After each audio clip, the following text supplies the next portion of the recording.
When did you see an absolute jerk get wrecked by karma? I'm a mechanic and I used to work at a non-dealer garage.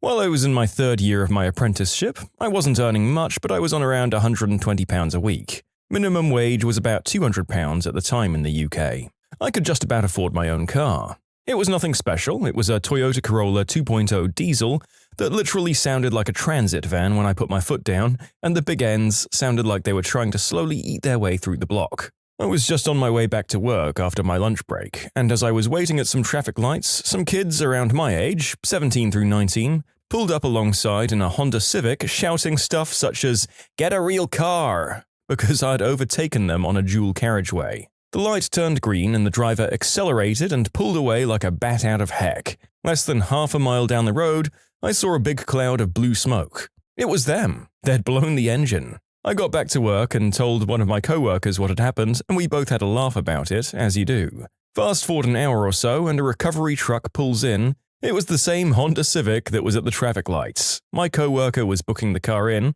He asked the driver what car it was, to which the driver responded, "A Honda Civic." "Oh, you should get a real car," was my co-worker's reply. I was at the mall with my best friend, and we were walking to my car when a random driver in a passing car yelled out a homophobic slur. As we turned in shock, we saw the driver and his car go up the median and smash his front end into the stop sign. While I was an undergrad, I was driving from my parents' house and pulled up to a stop sign. Two middle high school white boys on bikes crossed in front of me and started yelling stuff and throwing gang signs at me. One of them proceeds to flip over the front of his bike and face plants into the sidewalk. I slow down, roll down my windows, and laugh as loud as I can at them as I drive away. On a way to a party with some friends, another car full of kids flew up behind us, leaning out of the windows, yelling things at us, and then they crossed the double yellow lane on a two-lane road to pass us. When we came around the next bend, they'd crashed into our house and were all getting out and running away. I did not realize that today's video would have such an automotive theme. Turns out, if you're leaning out your window or hanging off your bike screaming obscenities at strangers, you have an increased chance of eating number 2. So maybe don't do it, folks. I was crossing a one-way street in the crosswalk at an intersection with a stoplight. A guy in an SUV came flying up to the red light and made a left turn without stopping to go the wrong way down the street I'm crossing. He nearly hit me and another pedestrian in the crosswalk. We both turned to angrily yell something at him, but a cop happened to be at the light and pulled him over before we got a word out. The guy must have gotten a ticket for wrong way in a one-way street, failing to stop at the light, and hopefully reckless driving for almost hitting two pedestrians in a crosswalk. During a huge snowstorm a couple of years ago, my friend and I lived right by a small hill. A lot of cars couldn't go up the hill, so my friend and I were helping people move to the curb of the street. Now, we lived by a highway exit and it was rush hour, so there was a lot of backup. Suddenly, this D-bag in a huge Chevy Avalanche pulls by us and yells, "You freaks are backing up the highway for miles." He tried to speed off, but ended up getting stuck and unable to go up the hill. We looked and laughed. We ended up helping him to move to the shoulder as he has this look of embarrassment on his face the whole time. I've got the perfect story for this. When I was at a Major League Baseball game one time, there was a vendor with a horrendous speech impediment. It was so bad that I could barely understand him when he screamed out, "Cold beer!" or "cold beer." I heard a kid about 2 rows behind me begin to giggle and mock the vendor. I'm not sure if the vendor heard this going on, but it was definitely an earshot of him. I ignored the brat's jokes and went back to watching the game. The next batter popped the baseball straight up in the air. When it came down, it nailed this kid right in the knee. That was probably one of the most satisfying moments I've had in my life so far. Later in the game, a batter let go of their bat by accident and it flew into the stands. It ended up hitting some dude right in the chest. I can't even imagine what he did to deserve that one. My cousin is a D1 NCAA runner at Loyola, and he was out running one day when some D-bag drove up next to him and threw his full hot coffee out of his window at him. My cousin caught the cup without any spillage and returned to sender before running down a wooded trail. I'll try to make this story as uncomplicated as possible. I work at a restaurant and we often use Groupon to promote. As part of the Groupon rules, only one Groupon may be used per table. People constantly try to break this rule and often try any tactic to try to get us to accept multiple Groupons at once. So this one time, a group of 5 comes in with 3 Groupons. They asked the hostess if they could use them. She said no. They asked me, and I said the same thing. So they order the cheapest bottle of wine at the table. I go to get it, but unfortunately we didn't have it. I went back, let them know, and one of the customers went, "Well, since you didn't have the bottle we wanted, you should let us use our Groupons." I think it's a joke and I give a mild laugh. The guy puts his offended face on and goes, "Oh no, I'm serious. Please bring your manager." My manager comes, listens to the gentleman, and then tells him he can't accept his Groupon, but he can give him a discount on a pitcher of sangria, which is the next cheapest option for a big table, and a 10% discount on their whole check. I bring the sangria, and they don't like it. They send it back. They decide to order another bottle of wine. Again, it's the next cheapest option on the drinks menu. I get the bottle to the table, I open the bottle, and they taste it. The guy at the head of the table goes, I don't know. Do you guys have this by the glass?" Yes, sir, we do." "I think we'll do that. Just bring us 3 glasses and we'll share it." Throughout the rest of the meal, they were increasingly demanding, rude, and just obnoxiously needy. No request came with a please or thank you. I'm a professional and I just tough it out, smile it out, and I do my best to get them out as quickly as possible. So when it's time to pay, I bring the check with the 10% already taken off. They ask me about the Groupon, and I respond with, "No problem. Do you have it on paper or on your phone?" "It's in the phone." As soon as I put it down on the table to redeem it and write all the tables, poof! The phone runs out of battery. As they scramble, curse, and realize they won't be able to use any of their Groupons, not a single care in this world could take the look of a satisfied working girl off my face. This lady I saw was in such a hurry to leave the parking lot, she decided to forego the queue and instead hazard the hilly median. Her car got stuck. Everyone was pointing and laughing. Having her car towed, needless to say, took longer than if she had just bloody waited, and she was pictured in the newspaper to boot. I had a woman tailgating me, even though I was going about 5 miles over the speed limit. It was a curvy road with no passing lane. We finally got to a spot with a passing lane and she blew by me, laying on the horn, easily going 20 miles over the speed limit. About 10 miles down the road, she got pulled over by a state trooper. Where she got pulled over, the speed limit went from 55 to 35. I saw the trooper at the gas station later and thanked him. He said she was so rude he wrote the ticket for 40 over, which is a much bigger fine. Most officers here cut you a break and only write it for 5 over, which cuts the fine in half usually. This one guy pulled up beside my mother and flipped her off, calling her a B-word. The light turned green and he accelerated like a bat out of heck, only to get absolutely T-boned. My friend threw his straw wrapper on the ground. 2 seconds later, he dropped his whole soda and spilled it all over the grass. Environmental karma right there. Sadly, I don't think that this would have encouraged your friend to pick up the rubbish from the straw and the rest of his drink. Oh well, at least he got screwed. Okay, I used to be a crystal addict, but I've been clean for about 7 years. Anyway, I'd picked up a guy I kind of knew. He was a crystal cook. We'll say his name was Chris, because it is, but he went by Fruit Bat. We went back to my house and chilled for a bit, did some substances, and probably took some stuff apart or cleaned something. Well, we got this bright idea to go tweak out at Walmart at 5 in the morning. As we're leaving, I see that he'd left his CD case on my couch. I didn't really know him that well, and he had some good music in there, so I could have easily said nothing and gained some new music. However, me being the crystal addict with a heart of gold, I told him he was about to leave his CDs.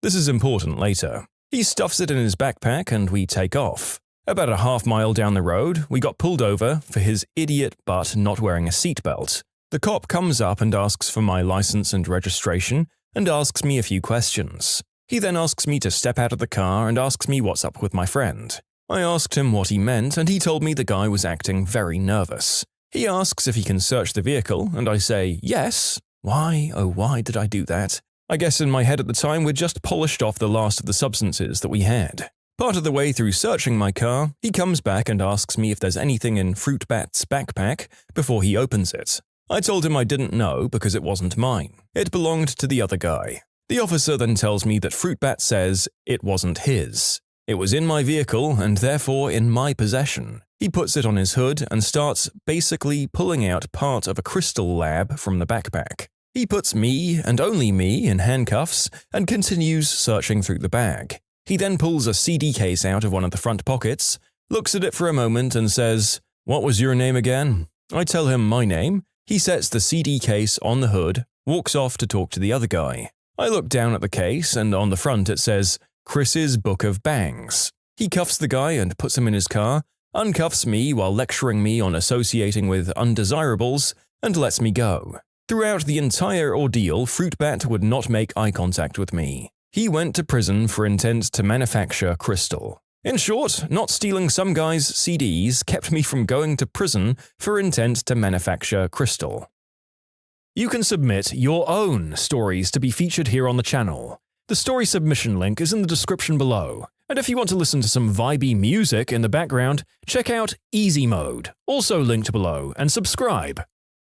We had a fire drill at school, and being rather a large school, we took up the entire street outside. Most cars passing by understood that it would be a few moments, but not this one lady. She got so angry at waiting, she screamed at all of us, backed up her car the entire block going about 40 miles an hour, and hit a pole. One of her mirrors fell off. We all laughed.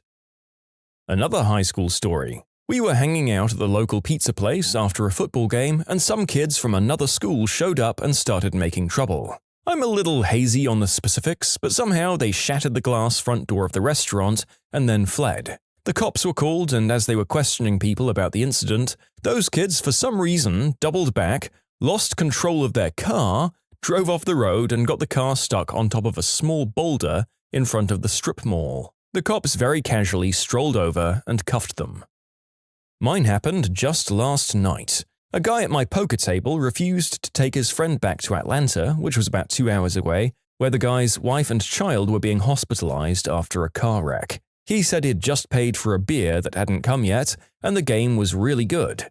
His friend was freaking out, understandably. The next hand, I flopped the best possible hand, straight to the queen, and he flopped the second best possible hand. I took all of his money, about $320. The table was trying to hold back their laughter. I tossed the guy $5 for the beer and told him to drive safe.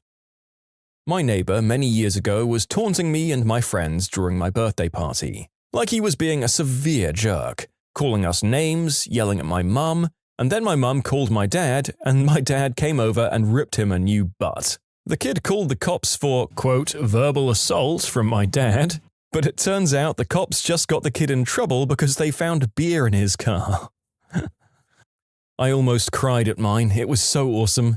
I was driving one day down a 2-lane road trying to get back to home after work. It was 5 o'clock traffic and it was bad. I mean like once a month, really crappy traffic. It was a 4-lane, 40-mile-per-hour road with a raised median in the middle. There were cars backed up for about 2 miles going 3 miles per hour towards the traffic-liberating intersection. It took me about 40 minutes to get to the end, and I was in the right-hand lane. Suddenly, I see out of my left-hand mirror an absolute idiot in his D-bag truck that's jumped out onto the median, he was really far back, and starting to barrel down the grass median at about 20 miles per hour. He's skipped tons of people, and finally when the light turned green and people started moving, he jumped back down off the median and was nearly hit by 2 people. By this time, he was parallel with me, so I caught a good glimpse of him. Just a regular old stereotypical D-bag. The light turned red and everyone stops. Suddenly, a guy pulls up next to him and starts honking to get his attention. The D-bag ignores him and turns his radio up.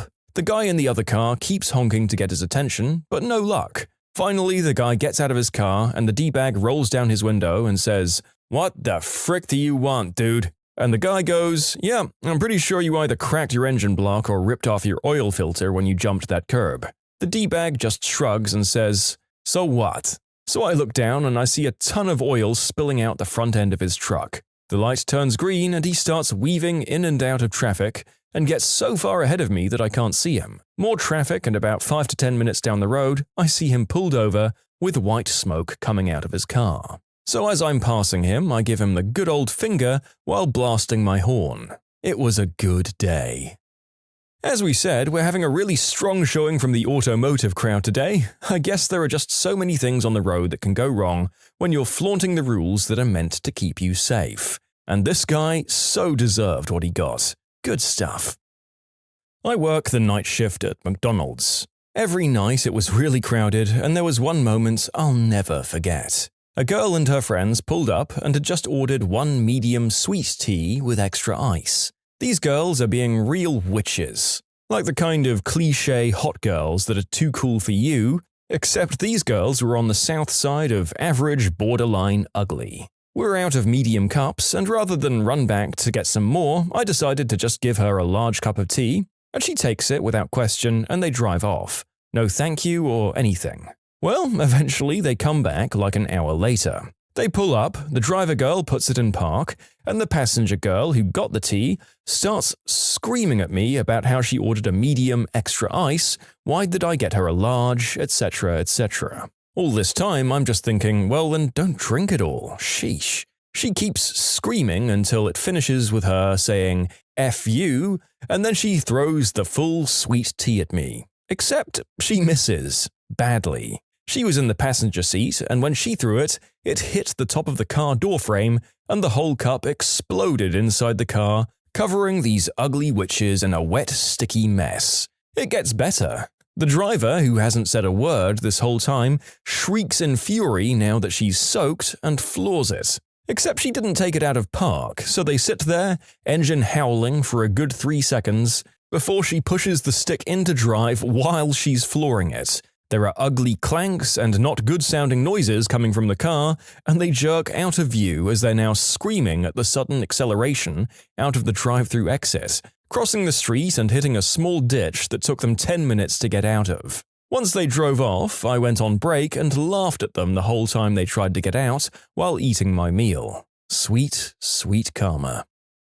My brother and I were in the backyard throwing one of those foam 3-pronged boomerangs. It was fairly new and we were learning how to use it. The boomerang had hard plastic edges that whistled or something if you threw it just right. My brother and I played for a while and eventually he said something like, "Wow, you suck at throwing this." He turns around to go do something and I threw the boomerang as hard as I can, up and to the right. When it hits its peak, a huge gust of wind takes the thing and launches it 70+ feet across the yard, hitting my brother in the side of the head, hitting his ear and dropping him to the ground, crying.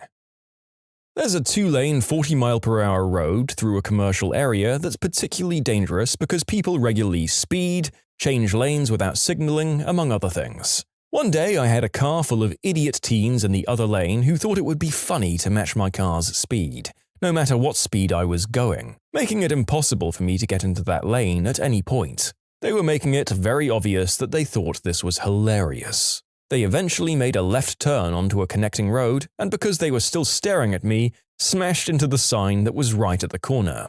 I happily pulled over, waited for the cops, and acted as a witness. As a bonus, they had stolen that car.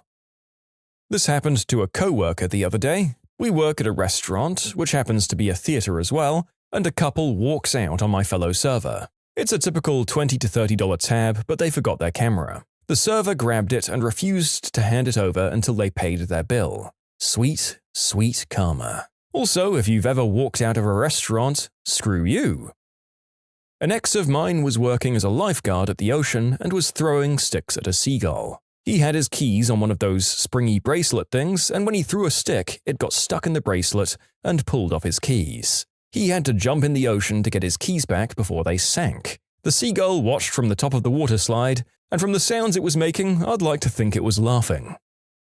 I have a story where I was the deliverer of the instant karma. I was about 16 and I was out for lunch with some friends in the brief window I had between school and practice. Service was a little slow, so I had to eat quickly and run to practice. In the restaurant I'd just been eating in, there was a pack of younger kids, maybe 13, who had been causing trouble. They left a couple of minutes before I did, so I caught up to them pretty quick because I was running. They'd decided to control the entire sidewalk with no room for anyone to go around them. An old man was coming from the other direction and not one of them moved. The old man had to walk on the lawn to get past these kids. Then, as he was going, one of the kids silly-stringed him.